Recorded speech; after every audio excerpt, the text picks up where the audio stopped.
ஸ்ரீமதே ராமானுஜாய நமஹ.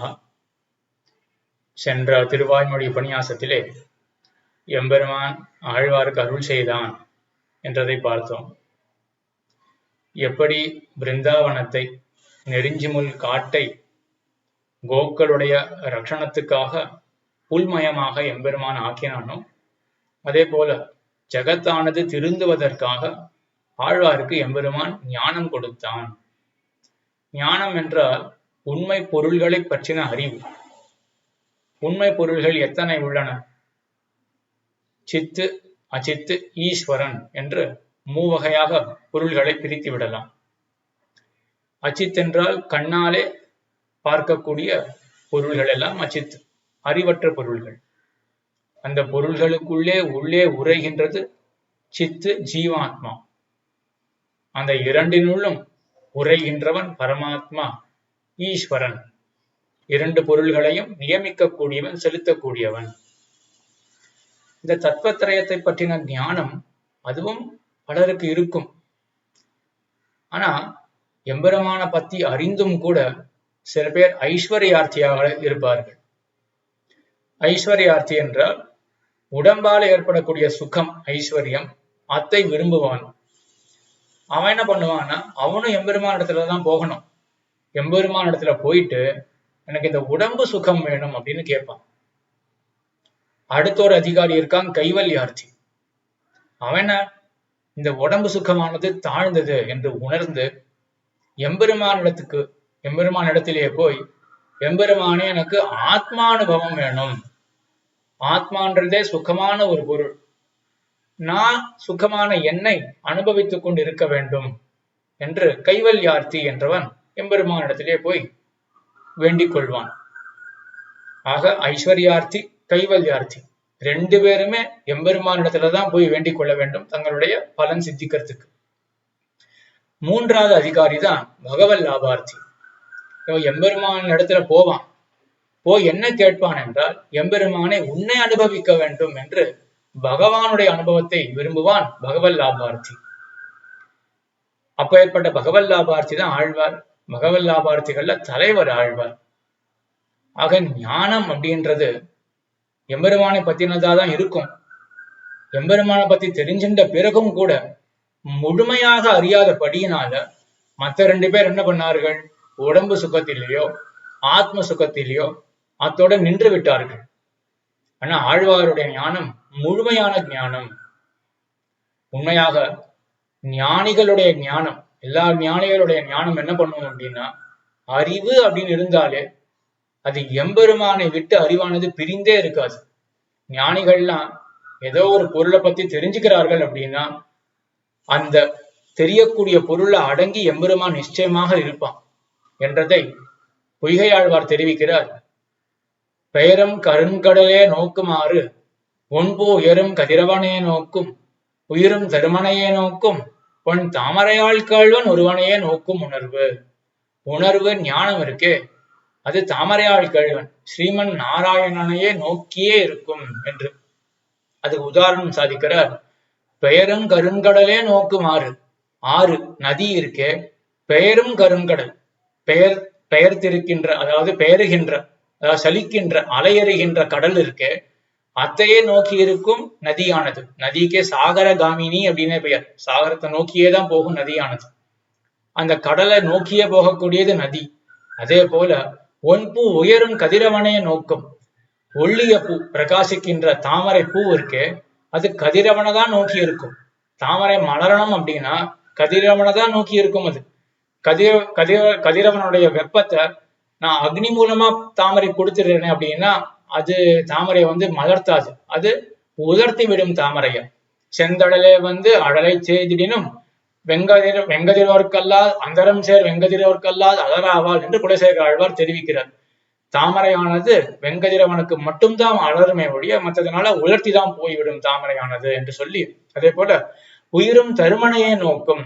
உயிரானது, ஜீவாத்மாவானது பெரும்பாலும் இந்த சம்சாரத்துல பாபம் பண்ணி இருக்கிறதுனால அது தர்மராஜனையே தான் நோக்கி இருக்கும். தர்மனையே நோக்கும், தர்மராஜனையே தான் நோக்கி இருக்கும். மரணத்துக்கு பிறகு நரகத்துக்கு போகும் அப்படின்னு அர்த்தம்.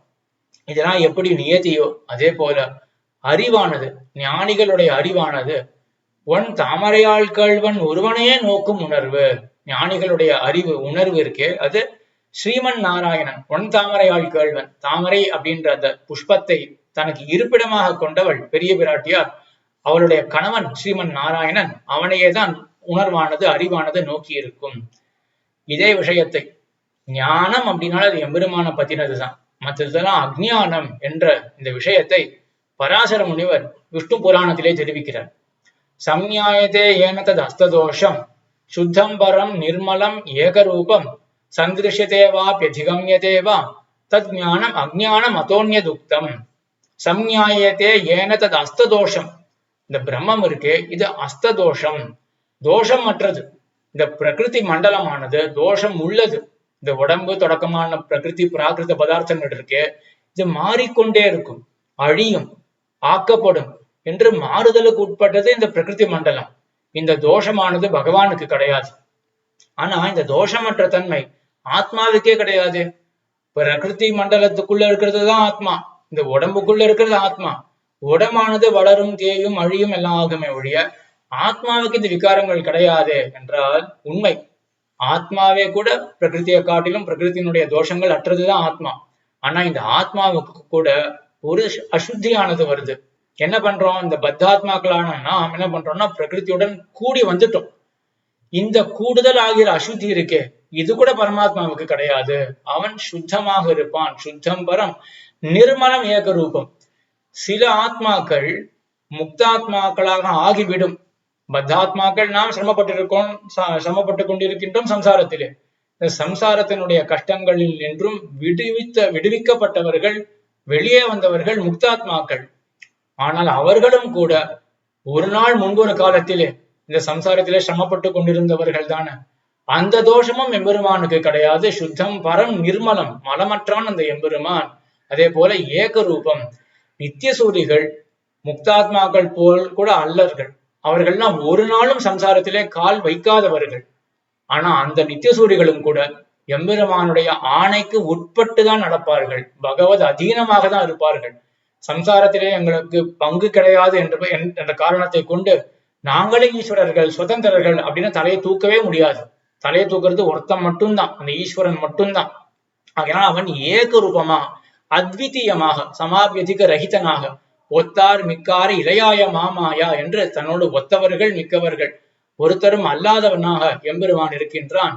அந்த எம்பெருமானை பற்றின ஞானம் அதே போல சந்திருஷ்ய தேவா அதிகமிய தேவா, எம்பெருமான பத்தி அறியறது. அதுக்கப்புறம் இடைவீடின்றி எம்பெருமான பத்தி நினைக்கிறதுனால ஒரு வைசத்தியம் ஏற்படும். கண்ணுக்கு நேர பெருமாள் இருக்கா மாதிரி ஒரு தோற்றம் வரும். அதுதான் சந்தர்சனம் என்று பெயர்.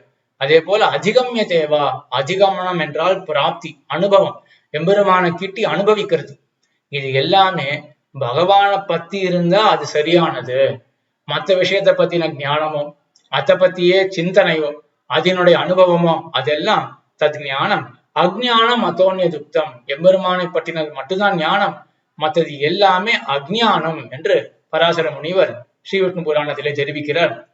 அதே ஸ்ரீ விஷ்ணு புராணத்துல பிரஹ்லாதனுடைய சரித்திரம் அதை கொண்டும் நம்ம ஆச்சாரியால் காட்டுறா. எம்பெருமானை பத்தினதுதான் ஞானம், மற்றதெல்லாம் ஞானமே கிடையாது என்று. ஹிரண்யகசிபு பிரஹ்லாதனை குருகுலத்துல சேர்த்தான். குருகுலத்துல வாசிச்சுட்டு பிரஹ்லாதன் மறுபடியும் அகத்துக்கு வந்தான். வந்த பிரஹ்லாதனை வினவுகிறான் ஹிரண்யகசிபு. ஏன்னா உனக்கு பாடத்துல பாடசாலையில எல்லாம் அழகா சொல்லி கொடுக்குறாளா? இந்த மித்திரர்கள் அப்படின்னு சில பேர் இருப்பா, அமித்திரர்கள் அப்படின்னு சில பேர் இருப்பா. உனக்கு நண்பர்கள், வேண்டாதவர்கள், வேண்டியவர்கள், வேண்டாதவர்கள் இருப்பா. வேண்டியவர்கள் எடுத்து எப்படி நடந்துக்கணும், வேண்டாதவர்கள்ல சாமம், தானம், அதே போல பேதம், தண்டம், பேதம் அப்படின்னு 4 உபாயங்கள் இருக்கு. எப்படியாவது அவர்களே நம்மளுடைய வசத்துக்கு கொண்டு வந்துடணும். இதெல்லாம் சொல்லி கொடுத்திருக்காரு உன்னுடைய குரு அப்படின்லாம் கேட்க பிரகலாதன் சொல்றான், சொல்லி கொடுத்திருக்கார். ஆனா அவர் சொன்னதுல எனக்கு கொஞ்சம் மனசு அதை கேட்கல. அவர் சொல்ற விஷயங்கள்லாம் எனக்கு இதெல்லாம் சொன்னார், இங்க கேட்கறது எல்லாமே அவர் சொன்னார். ஆனா எனக்கு ஏதோ அது மனசு சரிப்படல அப்படின்னு சொல்லி, நீங்க என்ன சொன்னீங்கன்னா சில பேர் வேண்டியவர்கள், சில பேர் வேண்டாதவர்கள், மித்திரர்கள், அமித்திரர்கள், அவர்களை வருஷத்துக்கு கொண்டு வரணும், இதெல்லாம் சொன்னீங்களே. சர்வபூதாத்மகே தாத்த ஜெகநாதே ஜெகன்மயே பரமாத்மனி கோவிந்தே மித்ராமித்திர கதா குதகா. இந்த மித்ராமித்திர கதை தான் புரியவே மாட்டேங்கிறது. ஒருத்தனை பார்த்து மித்திரன் சொல்றீங்கோ, மத்தவனை பார்த்து சத்ரு, இவன் வேண்டாதவன் அப்படின்லாம் சொல்றீங்க. எல்லாருக்குள்ளயும் பரமாத்மா கோவிந்தன் தானே இருக்கான். எனக்கு எல்லாரையும் ஒரே மாதிரிதான் பார்க்க தோன்றது. இந்த வேறுபாடு எனக்கு தோணலையே. இந்த வேறுபாடு தோணாம போனா இந்த சாமம், தானம், தண்டம், வேதம் அப்படின்னு 4 உபாயங்கள் சொன்னீங்க இல்லையா? எதுக்காக இந்த உபாயங்கள்லாம்? அவர்களெல்லாம் என்னுடைய வசத்துக்கு கொண்டு வரணும் அப்படின்னு. அவர்களெல்லாம் என்னோட வசத்துக்கு கொண்டு வரணும் அப்படின்றது எனக்கு ஒரு சாத்தியமாகவே தோணலையே. அப்ப நான் எதுக்கு இந்த 4 வழிகளை நான் பின்பற்ற போறேன்? வழிகள்லாம் எதுக்காக போனோம்? எனக்கு ஒரு வேண்டிய பொருள் அங்க இருக்கு, அதை கிடைக்கிறதுக்காக, அதை கிட்டணும் அப்படின்றதுக்காக வழியை தேர்ந்தெடுத்து அந்த வழியா போனோம். நீங்க சொல்ற மாதிரி இந்த வருஷத்துக்கு கொண்டு வரணும் அப்படின்றதுல எனக்கு வேண்டிய பொருளாகவே தோணலையே, எனக்கு இந்த உபாயம் அப்படின்றதுலே புரியலையே அப்படின்னு சொல்லிட்டு அப்படின்னா குழந்தை யோசிக்கிறான். நான் ரொம்ப நல்ல விஷயம் சொல்றேன், நல்ல விஷயம் கொஞ்சம் காதுல பட்டாலே இவன் கோபிச்சு இந்த சண்டைக்கு வந்து கோபம் வரும், அதனால கூடவே சேர்ந்து மா குருதா மா குருதா அப்படின்னு சொல்லிட்டு வரான். தந்தையே கோபப்படாத கோபப்படாத. ஆழ்வார் சொன்னார், எங்கமுடன் கண்ணன் என்ற மகனை காய்ந்து என்று திருவாய்மொழியில ஆழ்வார் தெரிவிச்சார். எங்கமுடன் கண்ணன் அப்படின்னு பிரகலாதன் சொன்னான். இது கண்ணன் பெருமான் கீதையில சொன்ன விஷயம். அது அப்படியே பிரகலாதன் குழந்தை சொல்றது. மயா ததமிதம் பூதம் அவ்யக்த மூர்த்தினா மயா ததமிதம் சர்வம் ஜெகத் அவ்யக்த மூர்த்தினா மத்ஸ்தானி சர்வபூதானி அச்சாஹம் தேஷு அவஸ்திதா என்று கண்ணன் பெருமான் கீதையில சொல்றான். இந்த லோகமானது என்னால் வியாபிக்கப்பட்டிருக்கின்றது, எல்லா இடத்திலையும் நான் உள்ளும் புறமும் வியாபித்திருக்கின்றேன் அப்படின்னு கீதையில என்ன சொன்னானோ எங்கமுடன் கண்ணன் அப்படின்னு பிரகலாதன் சொல்றான். கேட்டவன் என்ன பண்ணான்? மகனை காய்ந்து, காயறதுனா கோபப்படுறது. சொன்னது நல்ல விஷயம், தன்னுடைய மகன் சொல்லியிருக்கான் என்றது பாராமல் கோபப்படுறான் இல்லையா? தெரிஞ்சிருக்கு இவனுக்கு நல்ல விஷயம் அப்பாவுக்கு பிடிக்காது அப்படின்னு. அதனால என்ன பண்றான்னா மாக்ருதா தந்தையே கோபப்படாத அப்படின்னு சொல்லிட்டு சரி இப்ப ஏன் மேற்கொண்டு சொல்றான்? சொன்னால் விரோதம்னு தெரிஞ்சு போயிருது. ஏன் சொல்றான் அப்படின்னா, சொன்னால் விரோதம் இது ஆகிலம் சொல்லுவான் அப்படின்னு ஆழ்வார் போலதான் பிரகலாதன். அந்த கிருபை இருக்கிறதுனால எல்லாருக்கும் போய் விஷயம் சேரட்டமே அப்படின்ற கிருபையினால சொன்னால் விரோதம் இது ஆகிலம் சொல்லுவன்னு சொல்றான்.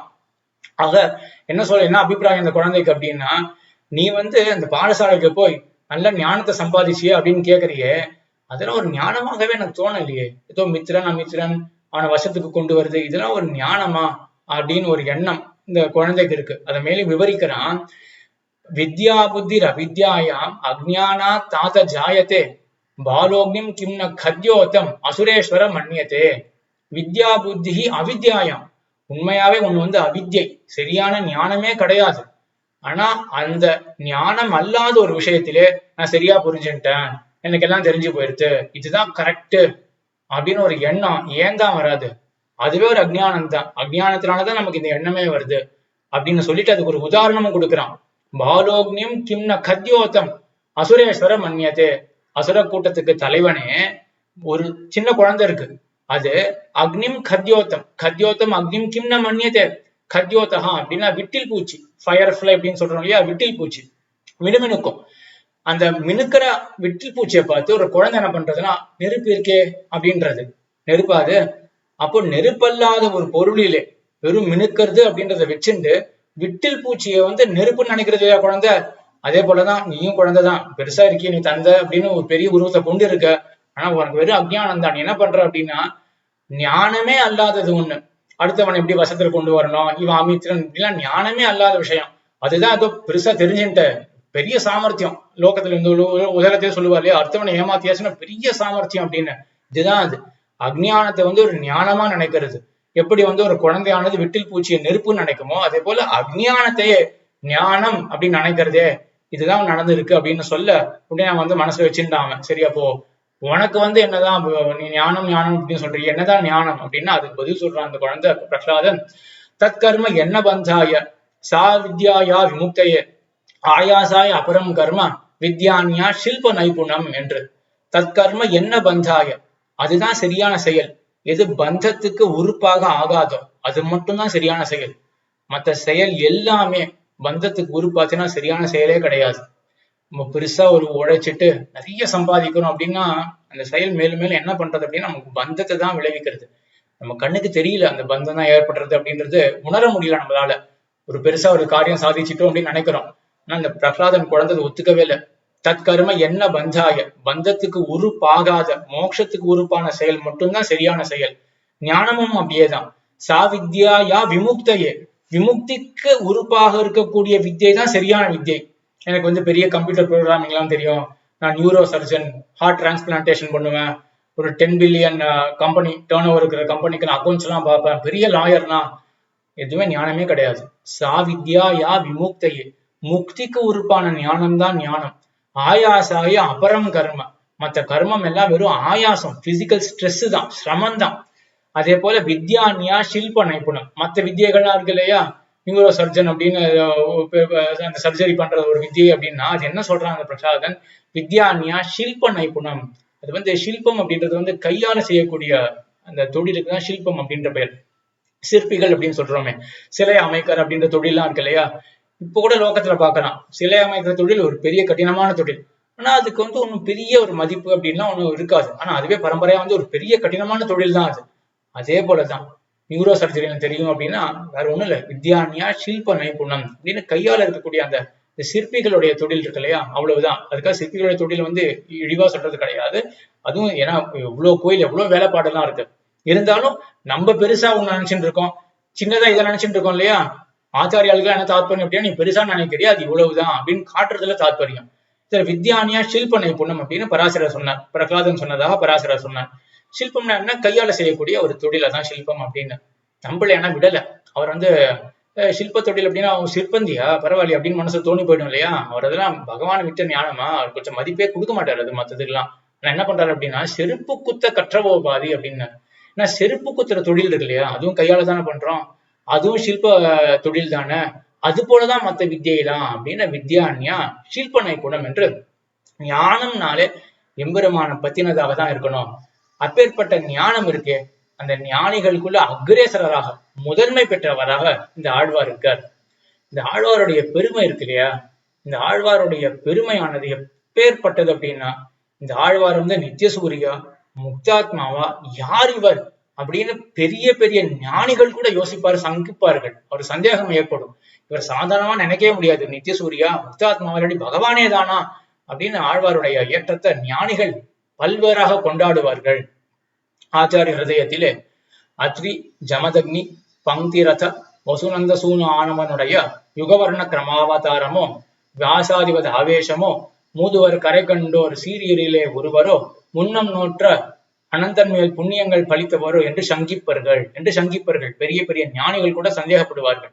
என்ன சந்தேகப்படுவார்கள், முதல் யுகத்துல அத்ரி பகவானுக்கு தத்தாத்திரேயனாக எம்பெருமான் திருவதாரம் பண்ணான், அடுத்தது ஜமதக்னி முனிவருக்கு பரசுராமனாக, அதுக்கப்புறம் பங்கிரத தசரதருக்கு ராமனாக, அதுக்கப்புறம் வசுதேவருக்கு கிருஷ்ணனாக எம்பெருமான் திருவதாரம் பண்ணான்.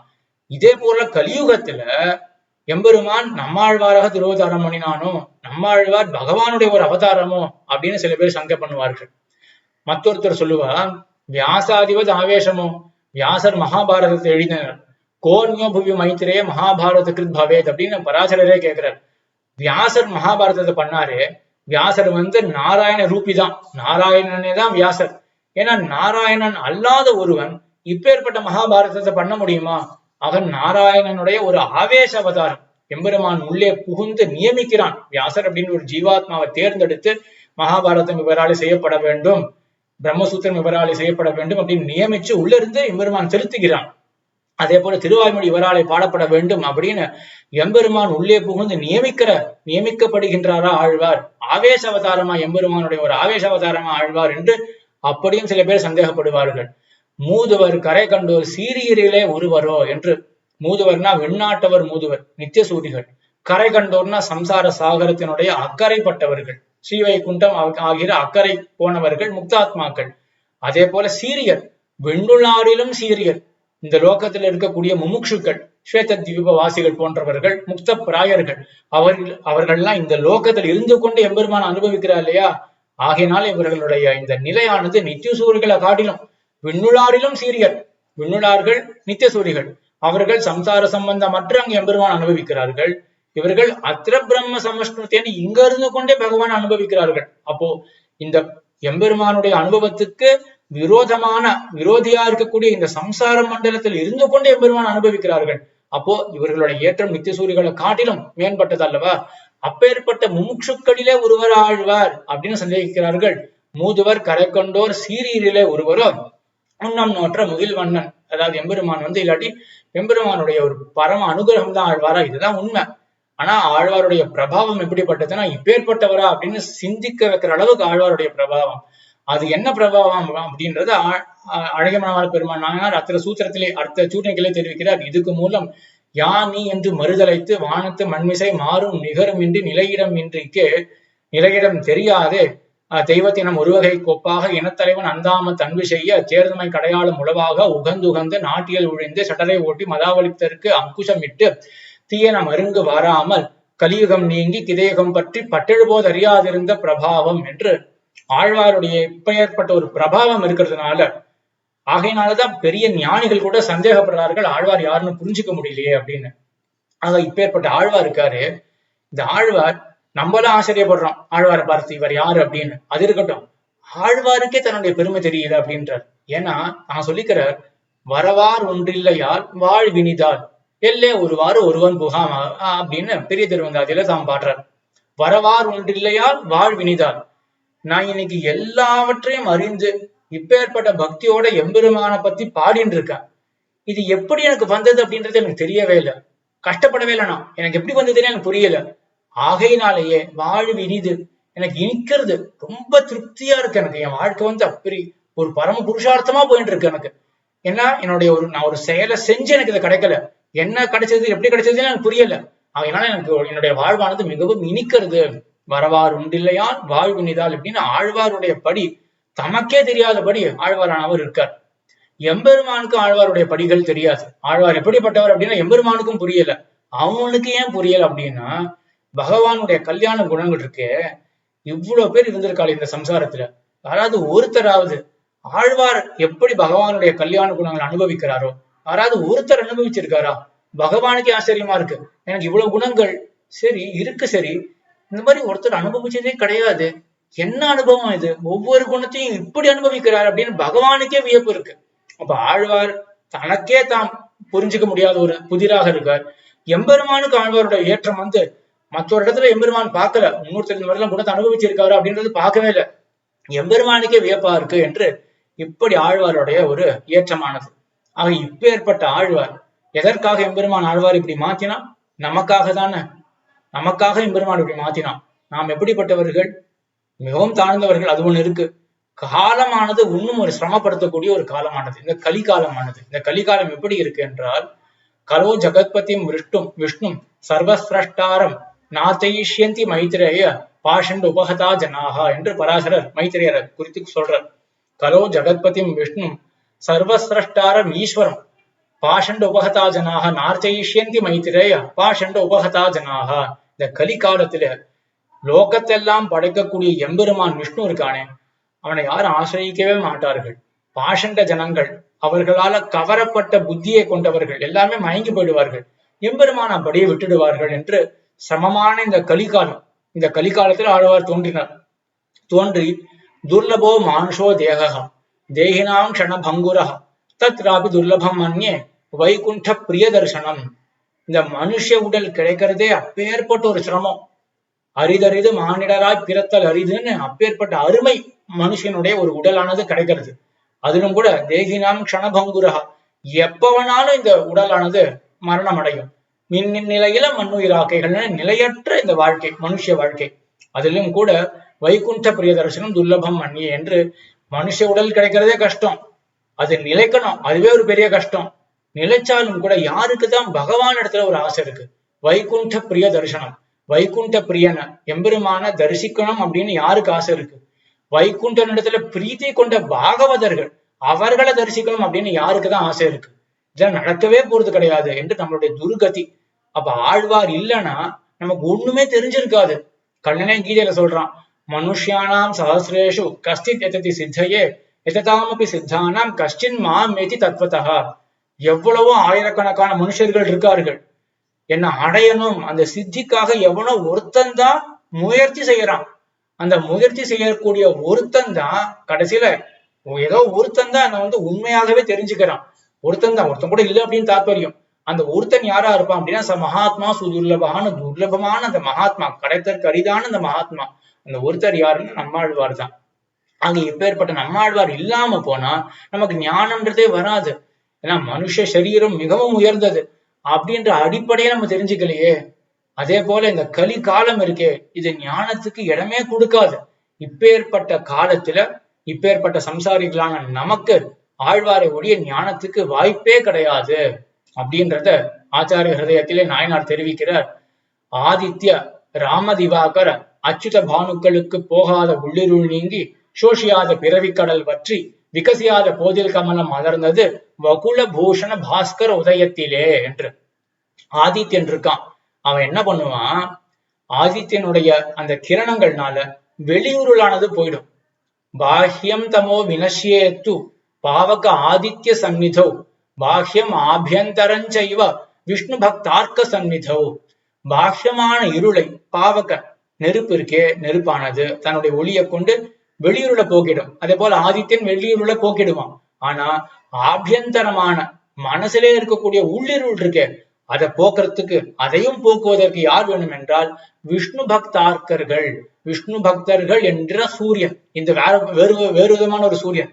அர்க்கஹா அப்படின்னா சூரியன்.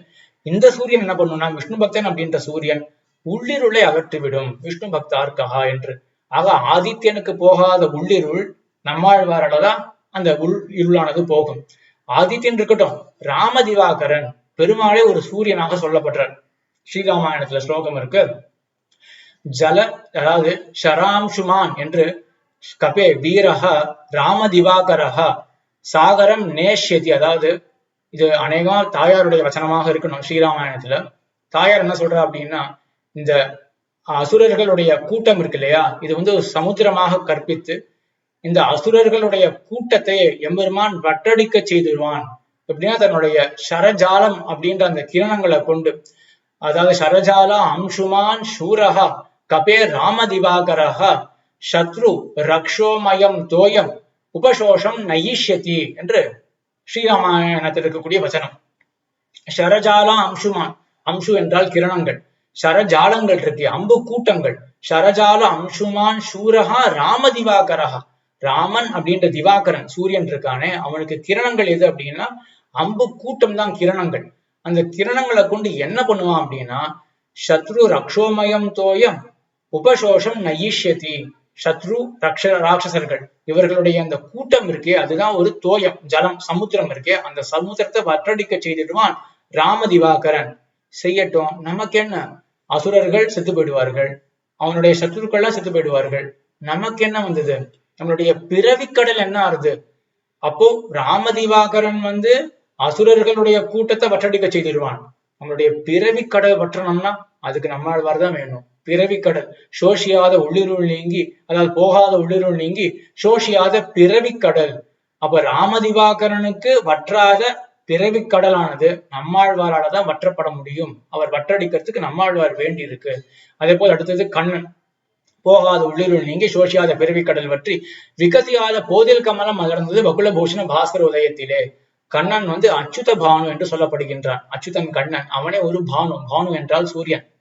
தேவகி பூர்வ சந்தியாயாம் ஆவிர் பூதம் மகாத்மனா ததோகில ஜகத் பத்ம போதாய அச்சுத பானுனா தேவகி பூர்வ சந்தியாயாம் ஆவிர் பூதம் மகாத்மனா சம்ஸ்தூயமானா சா தேவைஹி தேவம் அதாரயத் கர்ப்பேண புண்டரீகாட்சம் ஜெகத ஸ்திராண காரணம் என்று தேவர்கள்லாம் தேவகி பிராட்டியார ஸ்தோத்திரம் பண்றார்கள். கண்ணன் பெருமான் கர்ப்பத்துல இருக்கான். அப்ப தேவர்கள்லாம் ஸ்தோத்திரம் பண்றார்கள். ஜெகதா திராண காரணம், இந்த ஜகத்தினுடைய ரட்சணத்துக்காக எம்பெருமான் திருவதாரம் பண்ண போறான். அந்த எம்பெருமான ஸ்தோத்திரம் பண்ணிட்டு தேவர்கள்லாம் போயிட்டார்கள். அதற்கு பிறகு எம்பெருமான் என்ன பண்றான் அப்படின்னா அது கர்ப்பத்தை ஸ்தோத்திரம் பண்றார்கள். அந்த கர்ப்பத்தை ஸ்தோத்திரம் பண்ணி அதுக்கப்புறம் எம்பெருமான் கர்ப்பத்துல உதிக்கிறான். எப்படி உதிக்கிறான் என்றால் தேவகி பூர்வ சந்தியாயாம். பூர்வ சந்தியானா இந்த பிம்மால இருக்கு இல்லையா, விடியற்காலை பொழுது, அந்த பொழுதுல எப்படி சூரியனானது உதிக்குமோ அதே போல தேவகி பூர்வ சந்தியாயாம், தேவகி அந்த கர்ப்பமாகிற அந்த விடியற் காலை, அந்த கர்ப்பத்தை விடியற் காலையாக ஒரு கற்பனை செய்து அதிலே அச்சுத பானுனா தத்தோக்கில ஜெகத் பத்ம போதாய் அச்சுத பானுனா, அச்சுதன் அப்படின்ற இந்த சூரியன் இருக்கானே, கண்ணன் என்ற சூரியன், அவன் தேவகி என்ற அந்த விடியற் பகல் அந்த கர்ப்பம் அப்படின்ற அந்த இடத்திலே சூரியனை போல உதித்தான். எதற்காக உதித்தான்? தாமரை எதற்காக உதிக்கும்? பத்மம் அலர வேண்டும், விகசிக்க வேண்டும் என்பதற்காக உதிக்கும் அல்லவா தாமரை. தத்தோ அகில ஜகத் பத்ம போதாய, இந்த உலகம் ஆகிற தாமரை மலர வேண்டும், எல்லோருக்கும் சந்தோஷம் ஏற்பட வேண்டும் என்பதற்காக அச்சுத பானு என்ற இந்த சூரியனானவன் உதித்தான் என்று. சரி, அவன் உதிக்கட்டும், எல்லாருக்கும் சந்தோஷம் எல்லாம் வந்தது. ஓடுவார் விழுவார் உகந்தாளிப்பார் நாடுவார் நம்பிரான் எங்குட்டான் என்பார் என்று இந்த லோகம் முழுக்க ஒரு உற்சாகமா இருந்தது. உற்சவம் கொண்டாடித்து. எப்போ கண்ணன் எம்பெருமான் திருவதாரம் பண்ண அப்புறம் சரி, நமக்கு என்ன, எம்பெருமானே 125 வருஷங்கள் இருந்துட்டு அவன் மறுபடியும் திருநாட்டுக்கு எழுந்தருளி விட்டானே, நம்ம சம்சாரத்துல தானே இருக்கோம், நம்மளுடைய மனசுல இருக்கக்கூடிய அந்த பகவத் பக்தின்றது எப்படி விகசிக்கும்? ஆக அங்க எம்பெருமானுக்கு அலராத அந்த போதில் கமல நெஞ்சம் இருக்கு இல்லையா, அந்த நெஞ்சம் விகசிக்கிறது ஆழ்வாராலதான் என்று அங்க சம்சாரிகளான நமக்கு ஆழ்வாரை விட்டா வேற வழியே கிடையாது என்று ஆழ்வாருடைய பிரபாவமானது இப்படியாக காட்டப்பட்டது. ஆக இவ்வாறாக இந்த உபன்யாசத்திலே இந்த தத்துவத்திரயத்தை அறிந்தவர்கள்ல தலை சிறந்தவர் ஆழ்வார். ஐஸ்வர்யார்த்தி கைவல்யார்த்தி அப்படின்ற 2 அதிகாரிகளை காட்டிலும் பகவல் லாபார்த்தி மிகவும் சிறந்தவன்.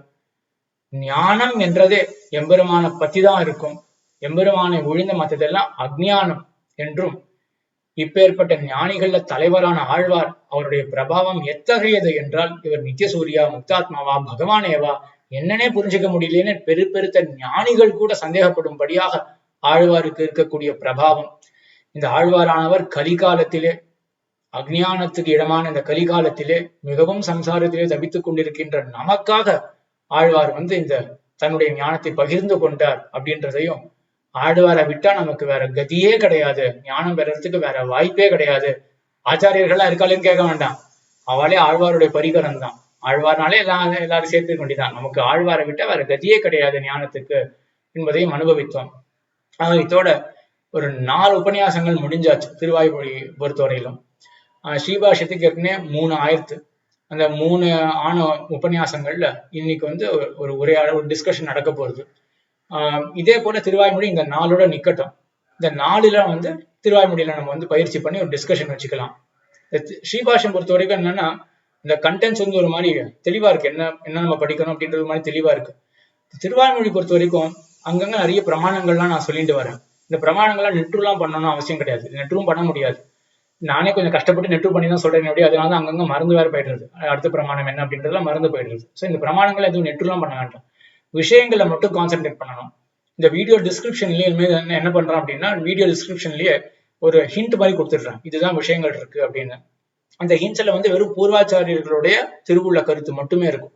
ஏன்னா அங்கங்க என்ன பண்ண வேண்டியிருக்கும் அப்படின்னா, ஒரு கனெக்டிங் பாயிண்ட்ஸா நானா கொஞ்சம் சிலதெல்லாம் கொஞ்சம் கனெக்ட் பண்ண வேண்டியதாக இருக்கும். அதெல்லாம் அப்படியே விட்டுட்டு, ஏன்னா அதுல நம்ம டைம் ஸ்பெண்ட் பண்ண வேண்டாம். வெறும் பூர்வாச்சாரியருடைய அந்த ஒரு ஹிண்ட்ஸை மட்டும் வச்சுட்டு, ஒவ்வொரு வீடியோக்கும் ஒரு 5-6 ஹிண்ட்ஸ் வருதுன்னு வச்சுக்கோமே, அந்த மாதிரி பாயிண்ட்ஸ் ரிமெம்பர் மாதிரி இருந்ததுன்னா, அதையே நம்ம அந்த பாயிண்ட்ஸ் ஆனது இந்த உபன்யாசத்தை எப்படி சொல்லப்பட்டது அப்படின்ற அதை வச்சுட்டே நம்ம மனசுல கொஞ்சம் உரு போட்டோம்னா, ஆவர்த்தி பண்ணோம் அப்படின்னா, பூர்வாச்சாரியால் சொன்ன விஷயங்கள் எல்லாம் மனசுல நின்றுடும். இதுல இந்த பிரமாண வச்சனங்கள்ன்றது கிட்டவே போக வேண்டாம். அது எதுக்காக சொல்றேன் அப்படின்னா, நான் தான் தோன்றியா ஒன்னும் சொல்லல, ஆழ்வாராச்சாரியால் சொன்னதை தான் நான் சொல்றேன் அப்படின்னு கொஞ்சம் ஒரு விசுவாசம் ஏற்படுத்துறதுக்காக இந்த ஸ்லோகங்கள்லாம் நெற்று பண்ணிட்டு சொல்றேன் ஒழிய இதை நெற்று பண்ணணும் அப்படின்னு அவசியம் கிடையாது. அதே போல ஆச்சாரிய ஹிருதயம் சில சூத்திரங்கள்லாம் நான் நெற்று பண்ணி வச்சிருக்கேன், பகவத்கீதையும் எல்லாமே கொஞ்சம் மனப்பாடம் பண்ணி வச்சிருக்கேன், அதனால சொல்றேனே ஒழிய அதுவும் எதுக்காக அப்படின்னா கொஞ்சம் ஒரு இன்ஸ்பிரேஷன் இருக்கலாம். சரி, இந்த மாதிரி அப்போ நம்மளும் ஆச்சாரியருடைய அந்த ஆச்சாரிய ஹிருதயம், பகவத்கீதை, எம்பெருமானுடைய பகவத்கீதை இதெல்லாம் நம்மளும் நெற்று பண்ணி வச்சுக்கலாமே அப்படின்னு ஒரு இன்ஸ்பிரேஷன் வரலாம். அது வந்ததுன்னா என்ன ஆகும் அப்படின்னா, அந்த கிரந்தங்கள்லாம் வீணாம போகாம இருக்கும். பகவத்கீதை யாருமே படிக்கலாம் அப்படியே வீணா தானே போயிடும், அது யாருமே மனப்பாடமே பண்ணல அப்படின்னா. இப்ப திருவாய்மொழியை கூட இப்ப எல்லாம் கோயில புஸ்தகத்தை வச்சு அதுவே ஒரு இதுவாயிடும், ரூல் ஆயிடும். சரி, புஸ்தகத்தை வச்சு சேவிக்கலாமே அப்படின்ற மாதிரி ரூல் ஆயிடும். அந்த மாதிரி ஆச்சாரிய அதெல்லாம் பழக்கத்திலே இல்லாத கிரந்தமா போயிடும். அதுக்காக அதெல்லாம் வேண்டாம்ன்றதுக்காக நெற்று பண்ணி வச்சிருக்கு. அது ஒரு யார் கேட்கறவங்களுக்கு சில பேருக்கு இன்ஸ்பிரேஷனாகவும் இருக்கலாம், சரி நம்மளும் நெற்று பண்ணலாமே அப்படின்றதுக்காக. அதுக்காக அந்த ஆச்சாரிய சூழ்நிலைகள்லாம் சொல்றேன். ஆனா இது எதுவுமே மனப்பாடம் பண்ண வேண்டாம். உங்க சொன்னா போல திருவாய்மொழி பொறுத்த வரைக்கும் இந்த வீடியோ டிஸ்கிரிப்ஷன்லயே கொடுத்துட்றேன், ஹிண்ட்ஸை கொடுத்துட்றேன். அது வச்சு நம்ம ப்ரிப்பரேஷன் பண்ணிட்டோம்னா அது போயிடும்.